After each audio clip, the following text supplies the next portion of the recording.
जपना जपना जपना जपना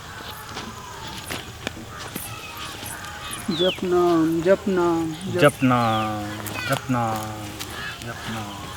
बाबा हमर बहन के किछ प्रॉब्लम छै, तनी कष्ट कऽ दियन दूर। केहन कष्ट? पूछियन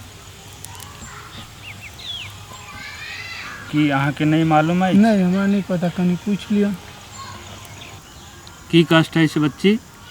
बाबा 5 साल भए गेल है बियाह के, अभी तक लड़का के ना भेल है।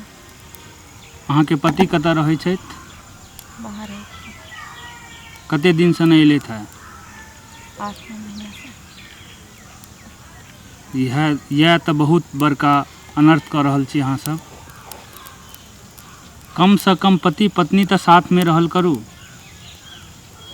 खैर कोनो बात नहीं, हमरा आश्रम में पहुँच के वहाँ के बच्चा लाइन लग जात।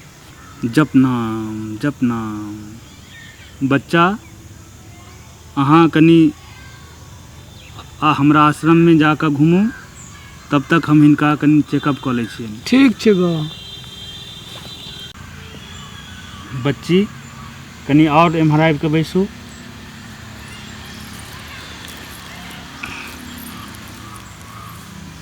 अहाँ के हाथ देखू, अहाँ के रेखा बता रहल अछि कि अहाँ के 4 गो पुत्र हैत। बताउ अहाँ एतेक दिन से कतऽ भटक रहल छनु हैं? बहुत जगह गेनी बाबा, लेकिन कुछ ना भइलक है। ई हमर नाम अहाँ के कहलक? पूरे गांव में सुननी है तोहर नाम। बहुत अहाँ ठीक जगह पर आबि गेलहुँ। अहाँ के तो बच्चा लाइन लग जात। जपना जपना।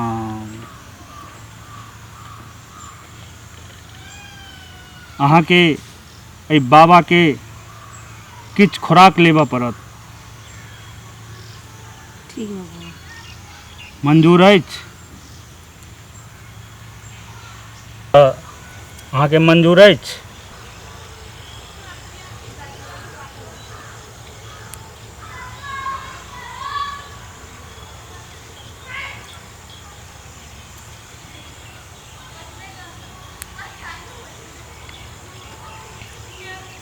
बहुत सुंदर लागि रहल छी।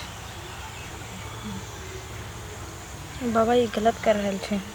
कि अहाँ के बच्चा नहीं लेबऽ के अछि? लेवे के है तो ऐसा थोड़ी होता। बच्चा लेबऽ के अछि तो जे हम कहब से करऽ पड़त। बाबा ये तो गलत है ना। अरे अहाँ अपना घर वाला के छोड़ के एनौ हैं तो बाबू के तो किछ मनोरंजन चाही, तहने बाबा बच्चा देता अहाँ के।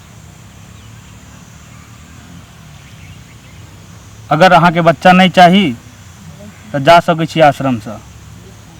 बच्चा तो चाहिए बाबा, लेकिन ये तो गलत है। बच्चा चाही तो केना बच्चा हैत से बताओ। घर वाला अहाँ के 9 महीना से बाहर में अछि, एना तो बच्चा अहाँ के नहीं भऽ जायत। ठीक है बाबा, आप जो को। जपना जपना। ठीक छै, आइ भरि के लेल एतबे खुराक, लेकिन सुबह शाम हमरा आश्रम में अहाँ के आबऽ पड़त। ठीक है। और एक बात, अहाँ अपना भाई के साथ में लऽ कऽ नहीं आयब। ठीक है। ठीक छै, अहाँ अब जा सकै छी। जपना जपना जपना जपना जपना जपना जपना।